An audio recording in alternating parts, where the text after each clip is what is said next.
में भी हमने कहा था कि ये लोग आएंगे और हम लोग तो जानते ही हैं ये लोग करते ही रहेंगे। आप कौन से केस के बारे में बात कर रहे हैं भाई?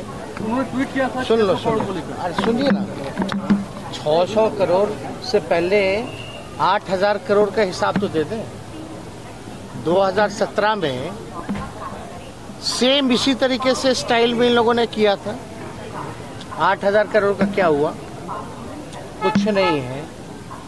लोग कह रहे थे कि मेरे पास से कितना खजाना मिला है, ठेंगा मिला है, चुनौती दे रहे हैं।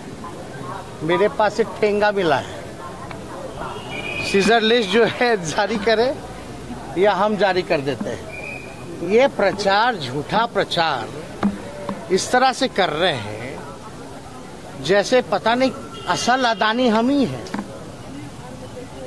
मतलब सीबीआई ईडी या तो कंफ्यूज हो गई है, मेरा शक्ल अदानी जी से मिलता है क्या?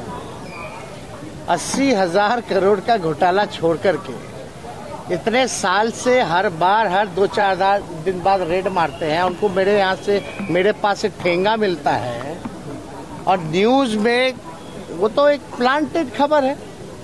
बताओ, ईडी आकर के प्रेस रिलीज दे रही है। हम तो बोले पंचनामा होगा ना, मेरे पास है।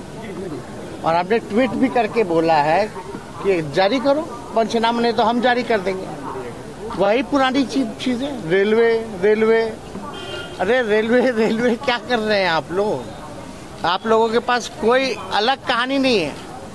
ये लोग पहले बेनामी बोलते थे, बेनामी एक बार भी नहीं बोल रहे। क्यों भैया?